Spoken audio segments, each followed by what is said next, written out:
Assalamualaikum warahmatullahi wabarakatuh. Waalaikumsalam. Halo sahabat landscape, kami tim dari MA Madinatun Najah Jombang Ciputat Tangerang Selatan Banten yang beranggotakan saya Muhammad Ahza Fathur Rizki, Saya Azaki Dorojati Arbekti. Dan saya Rizky Ramadan. Nah, kami di sini akan menyampaikan sebuah argumen, yaitu tentang pendidikan di Indonesia yang belum rata dan berdampak kepada akademik para siswa di berbagai daerah. Nah, kami di sini berada dalam kubu afirmasi, yang mana kami setuju dengan argumen tersebut dan akan memberikan argumen kami untuk membuktikan bahwasanya argumen tersebut benar. Nah, terutama kita akan mengulas terlebih dahulu apa sih pendidikan yang belum merata itu. Jadi pendidikan yang belum merata ialah pendidikan di suatu daerah yang bisa dikatakan lebih rendah daripada daerah-daerah lain, yang mana hal seperti ini biasanya terjadi di daerah-daerah pesisir atau daerah-daerah pedalaman yang disebut dengan daerah margial. Nah, daerah-daerah margial ini biasa disandingkan dengan unsur 3T, yaitu terdalam, tertinggal, dan terluar. Nah, di wilayah margial ini terdapat beberapa unsur yang tidak didapati pada daerah-daerah lain, yang membuat daerah tersebut bisa dikatakan kurang layak untuk ditinggali dan membuat daerah tersebut juga belum layak untuk dijadikan tempat menimba ilmu, yang mana membuat para pelajar di daerah margial mendapat pelajaran yang bisa dikatakan kurang dibanding dengan pelajar-pelajar di daerah-daerah lain. Nah, apa sih dampak dari kurang meratanya pembelajaran di Indonesia? Dampaknya yaitu para pelajar di daerah margial akan mendapatkan pengetahuan yang lebih sedikit atau knowledge yang lebih sedikit lah dibandingkan dengan pelajar-pelajar daerah lain, yang membuat mereka hanya mendapat pendidikan yang seadanya di wilayah margial, yang membuat mereka setelah mendapatkan pendidikan yang seadanya atau bisa dikatakan pendidikan yang memang sudah mentok atau sudah up hanya di titik tersebut, mereka akan melanjutkan pendidikan mereka ke tempat-tempat yang mana di sana terdapat beberapa sarana prasarana atau beberapa tempat-tempat pendidikan yang lebih layak daripada tempat pendidikan di wilayah margial, yang membuat ekosistem di wilayah margial akan terus berputar seperti mana sedia kala, yang membuat orang-orang yang berpendidikan cukup di sana akan pergi dari sana untuk melanjutkan pendidikannya di wilayah lain karena kurangnya pendidikan di wilayah margial, yang membuat seperti tadi kata saya tuh, di sana akan terus berputar seperti sedia kala, yang mana akan dihuni oleh orang-orang yang sama, yang akan berkembang di titik yang sama lagi, lalu pergi dan dilanjutkan oleh orang-orang seperti mereka dahulu, yang membuat para pelajar di wilayah margial itu masih berada di titik yang sama lah, dan membuat mereka tertinggal daripada tempat-tempat lain. Dan beberapa faktor atau fakta yang harus kita buka atau kita melek lah atas pembahasan ini ialah: pertama, susahnya masuk atau barang atau mungkin beberapa tenaga pendidik untuk mencapai ke daerah tersebut menjadi faktor utama dan faktor yang paling penting untuk merubah sistem pendidikan yang berada di daerah terpencil atau daerah margial. Yang kedua ialah infrastruktur yang tidak memadai.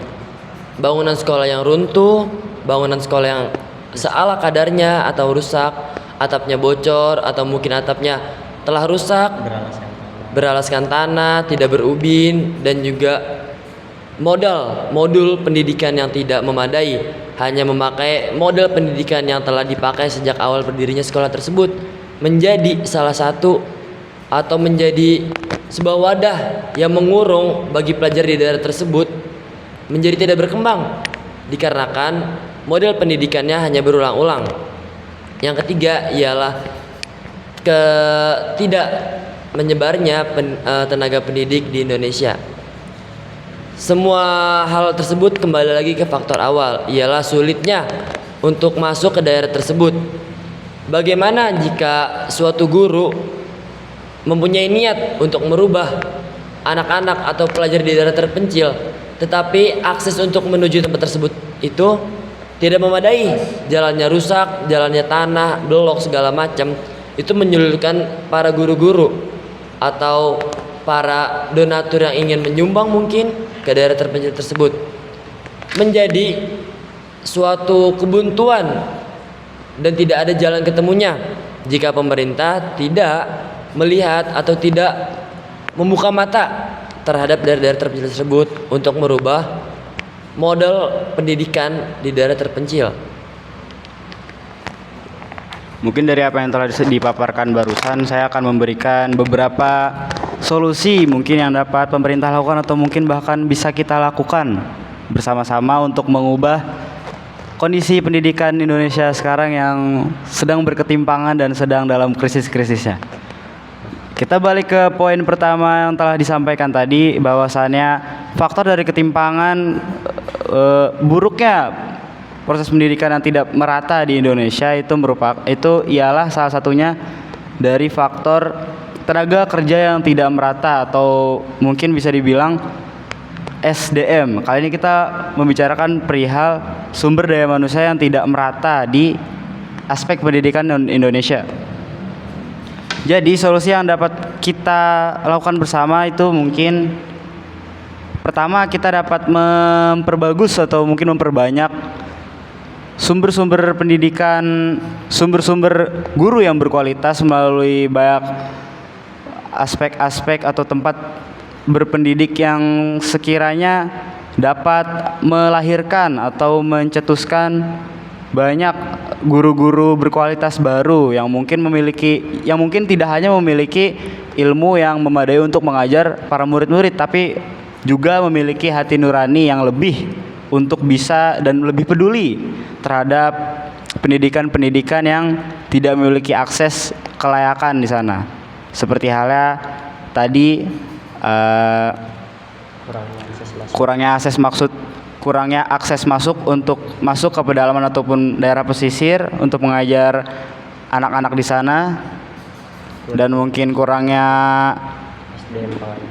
minat belajar para siswa-siswa di sana karena mungkin memang adat istiadat di sana tidak menuntut mereka secara paksa atau mungkin mendoktrin mereka untuk sadar bahwasannya pendidikan itu bukan jiwa mereka. Mereka itu hidup bukan untuk berpendidikan. Pendidikan itu tidak penting bagi mereka. Maka di sini kita dapat merubah dulu mindset ataupun pola pikir daripada SDM orang-orang di Indonesia terlebih dahulu, dari segi pendidik maupun yang dididik. Lalu kita beralih ke poin kedua, di mana ini perihal infrastruktur dari pemerintah yang belum merata di aspek pendidikan seluruh Indonesia. Jika membahas mengenai infrastruktur, mungkin salah satu atau mungkin satu-satunya cara yang dapat bisa kita lakukan atau mungkin hanya pemerintah yang bisa lakukan, yaitu ialah pengalokasian dana dari APBN mungkin dapat lebih difokuskan atau mungkin sedikit lebih diperbesar mungkin untuk dialokasikan di aspek pendidikan. Seperti di poin tadi yang barusan saya sampaikan, bahwasannya mungkin dibanding untuk mempergunakan dana APBN untuk hal-hal yang tidak jelas, untuk proyek-proyek yang ujung-ujungnya mangkir, atau mungkin untuk beberapa kepentingan pribadi lah. Ada kalanya ada baiknya apabila dana APBN tersebut dipergunakan untuk aspek-aspek pendidikan yang belum merata. Apabila aspek-aspek pendidikan tersebut sudah merata, maka untuk aspek-aspek lainnya, untuk unsur-unsur dan faktor lainnya dapat kita benahi bersama lewat infrastruktur yang sudah distrukturi tersebut. Sekian. Nah, bagaimana tanggapannya nih teman-teman landscape sekalian dari argumentasi yang telah kami sampaikan? Mungkin sekian dari kami. Bila ada salah-salah kata mohon dimaafkan. Wabillahi taufik walhidayah waridwal inayah. Wassalamualaikum Assalamualaikum warahmatullahi wabarakatuh.